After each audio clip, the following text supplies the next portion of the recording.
भारत की पीठ के पीछे जब दुश्मन देश एक साथ मिलते हैं, षड्यंत्र रचते हैं, एक साथ झूठ बोलते हैं तो कैसा होता है। जब शहबाज शरीफ ये कह रहे थे कि हमने भारत का इतना नुकसान कर दिया, तो देखिए वहाँ बैठे लोग कैसे तालियां बजा रहे थे। शहबाज शरीफ और वहाँ के आर्मी चीफ ने लगता है रास्ते में ही स्क्रिप्ट बना ली थी और एक दूसरे को बता दिया था कि वहाँ क्या झूठ बोलना है। कहते हैं सच हमेशा एक रहता है, लेकिन झूठ को बार बार अपना रंग रूप बदलना पड़ता है। इसके अलावा झूठ बोलने वाला व्यक्ति अपनी बातों में कभी स्थिर नहीं रहता, कभी कुछ कहता है, कभी कुछ कहता है, और उसे अपनी ही कही बातों को याद रखना मुश्किल हो जाता है, और यही उसकी सबसे बड़ी कमजोरी बन जाती है। और ये बात शहबाज शरीफ और पाकिस्तान पर बिल्कुल फिट बैठती है। 7 मई को भारत के ऑपरेशन सिंदूर के बाद शहबाज शरीफ ने पाकिस्तान की नेशनल असेंबली में, यानी वहां की संसद में कहा कि उनकी सेना ने 3 रफाल लड़ाकू विमानों को नष्ट किया। अब उन्होंने इस 3 की संख्या को 4 कर दिया है। अब कहते हैं कि 4 विमानों को उन्होंने मार गिराया है, 4 रफाल उन्होंने मार गिराए हैं। देखिए, हमारे उकाब, झपटे और आनन फानन 5 जहाज, जिनमें 3 राफेल, उनको मार गिराया और उनको ऊंधे मुंह वो कश्मीर पर जाकर गिरे, बठिंडा में जाके गिरे। Our formidable air force downed 6 Indian planes, 4 Rafale French-made planes, 1 MiG-29 and another plane, and then a drone. 7 मई को कुछ और कहा, 28 मई को कुछ और कहा, और अभी आप देखिएगा शायद 3-4 दिन के बाद कुछ और कहेंगे। शहबाज शरीफ की उम्र वैसे तो 73 वर्ष है, और हम समझ सकते हैं कि इतनी उम्र में शायद उन्हें पुराने झूठ को याद करने में बड़ी मुश्किल हो रही है। कई लोगों की इस उम्र में याददाश्त कमज़ोर हो जाती है, और इस वजह से शहबाज शरीफ से झूठ बोलने में शायद ये गलती हो गई होगी। हालांकि युद्ध के दौरान जब पाकिस्तान के रक्षा मंत्री ख्वाजा आसिफ से ब्रिटेन के एक टीवी चैनल पर भारत के रफाल लड़ाकू विमानों को नष्ट करने के सबूत मांगे गए थे, तब उन्होंने कहा था कि ये सारे सबूत तो सोशल मीडिया पर मौजूद हैं, जाइए सोशल मीडिया पर देख लीजिए। लेकिन क्या आपको पता है कि सोशल मीडिया पर उस समय कौन से सबूतों की वो बात कर रहे थे? सोशल मीडिया पर पाकिस्तान के पत्रकार, वहाँ के यूट्यूबर्स और नेता भारत में वर्ष 2021 में दुर्घटना का शिकार हुए एक मिग विमान की पुरानी तस्वीरें वायरल कर रहे थे, जो 3 साल पुरानी थी। और शायद फील्ड मार्शल बनने के लिए इतने तत्पर जनरल असीम मुनीर ने ही ये फर्जी तस्वीरें शहबाज शरीफ को तब दिखा दी होंगी और अपना प्रमोशन करा लिया होगा। आज यहां आपको यह भी देखना चाहिए कि जब अजरबैजान में शहबाज शरीफ ने भारत के 6 लड़ाकू विमानों को नष्ट करने का इतना बड़ा झूठ बोला, तो वहां कैसे भारत के नुकसान की खबरें सुनकर लोग जोर जोर से तालियां बजा रहे थे, ये भी देखिए। Our formidable air force downed 6 Indian planes, 4 Rafale French-made planes, 1 MiG-29 and another plane, and then a drone.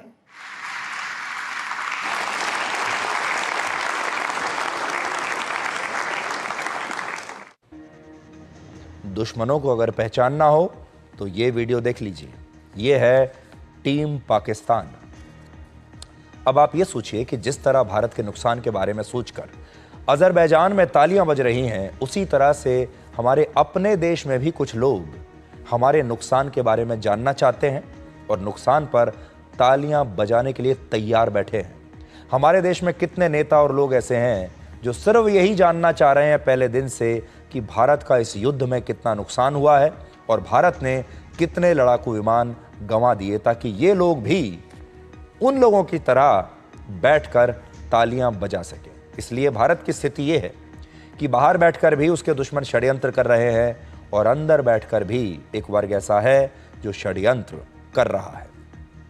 झूठ की एक और कमजोरी ये होती है कि उसमें तमाशा बहुत होता है। झूठ जब बोलते हैं तो उसके लिए चिल्लाना पड़ता है, जोर जोर से तमाशा करना पड़ता है, और ये तमाशा दिखता कैसा है वो अब आप अपनी स्क्रीन पर देखिए। ये तस्वीरें उस वक्त की हैं जब शहबाज शरीफ ने अपने भाषण के दौरान जनरल असीम मुनीर को खड़े होने के लिए कहा और तालियां बजवाई उनके लिए और कहा कि वो पाकिस्तान की जीत के असली हीरो हैं। जरा देखिए। Our Chief of Staff, who's sitting here in the first, Field Marshal, could you kindly stand up and I would like to introduce you to the...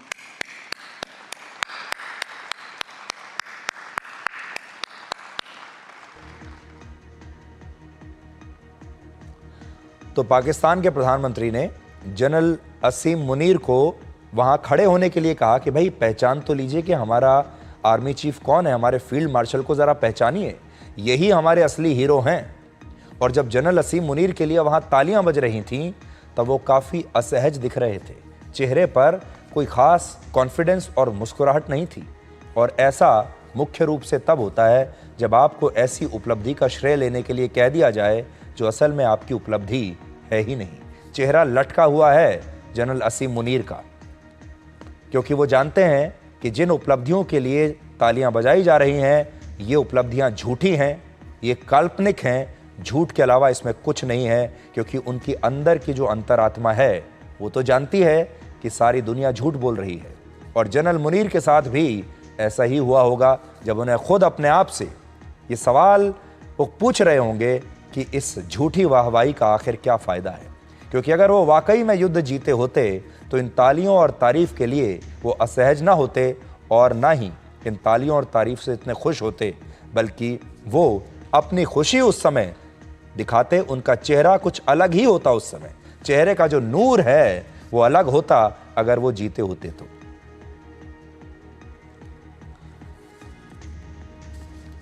अब इस सवाल पर आते हैं कि अजरबैजान ने अपने देश की भूमि पर पाकिस्तान के प्रधानमंत्री को झूठ बोलने का इतना बड़ा मंच क्यों दिया और साथ में तुर्की के राष्ट्रपति एर्दोआन इस झूठ पर तालियां क्यों बजा रहे थे।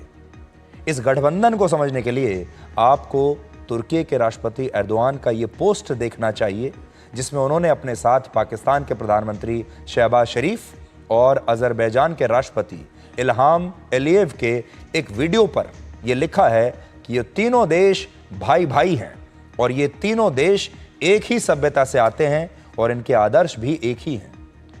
अपने भाषण में राष्ट्रपति एर्दोआन ने यह भी कहा कि तुर्की, पाकिस्तान और अजरबैजान के 35 करोड़ लोगों के संबंध मजबूत हो रहे हैं और ये तीनों देश अपने संबंधों को रणनीतिक साझेदारी में बदलेंगे। तो असल में जब आप इनको देखेंगे तो ये है टीम पाकिस्तान। आपने देखा होगा जब भारत और पाकिस्तान का युद्ध हुआ था तब तुर्की ने अपने हथियार पाकिस्तान को दिए थे और अजरबैजान ने भी कहा था कि इस युद्ध में वो पाकिस्तान के साथ खड़ा है। राष्ट्रपति एर्दोआन जिस सभ्यता के नाम पर तुर्की और पाकिस्तान और अजरबैजान को एक बता रहे हैं, भाई भाई बता रहे हैं, असल में उसमें ज़्यादा सच्चाई नहीं है। आज पाकिस्तान में सबसे ज़्यादा जो भाषाएं बोली जाती हैं उनमें पंजाबी और सिंधी भाषा प्रमुख है और इनका तुर्की की भाषा और संस्कृति से कोई लेना देना नहीं। हकीकत यह है कि इन तीनों देशों को इनका धर्म आपस में जोड़ता है और वो है इस्लाम धर्म। पाकिस्तान में 96.5% मुसलमान रहते हैं, तुर्की में 95% मुसलमान रहते हैं और अजरबैजान में 96% मुसलमान रहते हैं। और यही धर्म इन देशों को भारत के खिलाफ एक इस्लामिक टीम बनाने में मदद करता है। एक गुट की तरह ये एक साथ हैं और इसीलिए हम बार बार कह रहे हैं कि ये है टीम पाकिस्तान। हालांकि यहाँ ये देश इस बात को भूल जाते हैं कि भारत में भी उतने ही मुसलमान रहते हैं जितने पाकिस्तान में रहते हैं और तुर्की और अजरबैजान में जितने मुसलमान हैं वो भारत की मुस्लिम आबादी के आधे से भी कम हैं। ये देश इस्लाम के ठेकेदार बनते हैं, कहते हैं कि हम मुस्लिम देश हैं, हमारे यहाँ मुसलमान रहते हैं, लेकिन भूल जाते हैं कि इनसे ज़्यादा मुसलमान भारत में रहते हैं। अगर ये देश धर्म के नाम पर पाकिस्तान का साथ दे रहे हैं तो क्या इन्हें भारत में इसी इस्लाम धर्म के 22 करोड़ से ज़्यादा मुसलमान नज़र नहीं आते? क्या ये हमारे देश के जो 22 करोड़ मुसलमान हैं, क्या ये इनके भाई नहीं हैं? और इन्हें ये नहीं सोचना चाहिए कि भारत के खिलाफ ऐसा धार्मिक गठजोड़ बनाना क्या दर्शाता है। असल में राष्ट्रपति एर्दोआन अपने आप को दुनिया भर के मुसलमानों के नेता के रूप में स्थापित करना चाहते हैं, सबसे बड़े ठेकेदार बनना चाहते हैं उनके। इसलिए वो मुस्लिम देशों को तुर्की की सभ्यता का हिस्सा बताते हैं और वो अपने आप को उसी उस्मानिया सल्तनत के नए सुल्तान के रूप में देखना चाहते हैं जिसने 15वीं शताब्दी से पहले विश्व युद्ध तक दुनिया के मुसलमानों का नेतृत्व किया था। यहां पर राष्ट्रपति एर्दोआन की रणनीति समझ में आती है कि वो अपने देश को मुस्लिम देशों के अभिभावक के रूप में स्थापित करना चाहते हैं। लेकिन इसी तरह अजरबैजान की भी रणनीति आपको समझ में आएगी कि वो एक छोटा सा देश है जो सोवियत संघ के अलग होकर अस्तित्व में आया था। पहले ये सोवियत संघ का हिस्सा था और वहां सिर्फ 1 करोड़ लोग रहते हैं जो तुर्की का समर्थन हासिल करना चाहते हैं। लेकिन आप पाकिस्तान के बारे में जरा सोचिए, जिसकी आबादी तुर्की से लगभग 3 गुना है, जो तुर्की से भी हजारों साल पुरानी भारतीय सभ्यता का हिस्सा है और जहां हड़प्पा, मोहनजोदाड़ो और तक्षशिला जैसे प्राचीन शहर हैं, वो पाकिस्तान अपने आप को बेशर्मी से और सिर्फ भारत का विरोध करने के चक्कर में तुर्की सभ्यता का हिस्सा मान रहा है। पाकिस्तान तो हमारी सभ्यता का हिस्सा है, लेकिन अब वो तुर्की की सभ्यता को अपना रहा है, तुर्की को अपना भाई मानता है और भारत को नहीं, जबकि भारत का ही हिस्सा है वो। इससे साफ ये पता चलता है कि पाकिस्तान के पास अपना कोई आत्मसम्मान नहीं, ना अपनी संस्कृति को लेकर, ना अपने इतिहास को लेकर, ना अपनी जड़ों को लेकर। पाकिस्तान ने तो ये भी नहीं सोचा कि अखंड भारत में तुर्क आक्रमणकारी मोहम्मद गजनवी पाकिस्तान के रास्ते ही भारत आया था, लेकिन उसने इसी आक्रमणकारी को आज अपना पूर्वज मान लिया है। तुर्की, पाकिस्तान और अजरबैजान अगर मिल भी जाएं तो भी ये भारत से कमजोर ही रहेंगे।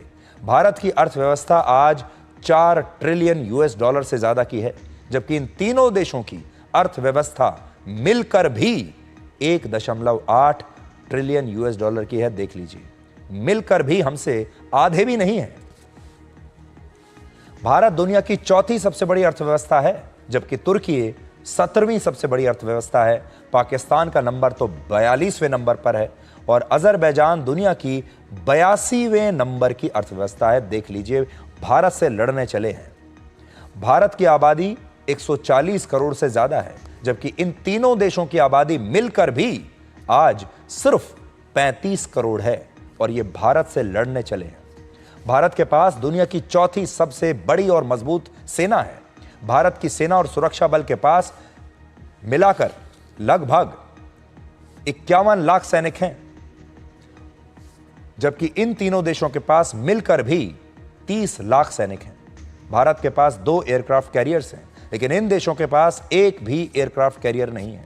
हालांकि पाकिस्तान फिर भी तुर्की को इतना महत्व इसलिए देता है क्योंकि तुर्की नेटो देशों का हिस्सा है और G20 देशों का भी सदस्य है। तो तुर्की की जो खास बात है, G20 में है, वो नेटो में है। नेटो संगठन में कुल 32 देश हैं जो मानते हैं कि इनमें से किसी भी देश पर अगर हमला हुआ तो वो इन सारे 32 देशों पर हमला माना जाएगा, जिनमें अमेरिका भी है। हालांकि मौजूदा समय में तुर्की नेटो में अलग थलग पड़ा हुआ है, लेकिन फिर भी राष्ट्रपति एर्दोआन ये कहते हैं कि तुर्की हर हालत में पाकिस्तान का साथ देगा और आज उन्होंने पाकिस्तान के समर्थन में एक वीडियो भी जारी किया है।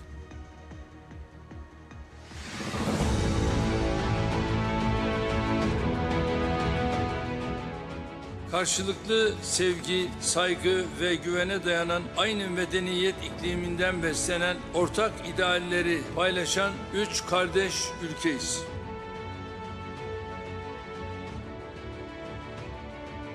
Bölgemizde yaşanan gelişmeler, ülkelerimiz arasındaki dayanışmanın nedenli önemli olduğunu her geçen gün ortaya koyuyor. Coğrafyamızda ve ötesinde güvenlik tehditlerinden ekonomik darboğaza, enerji ve gıda krizlerine pek çok sınamayı aynı anda yaşıyoruz.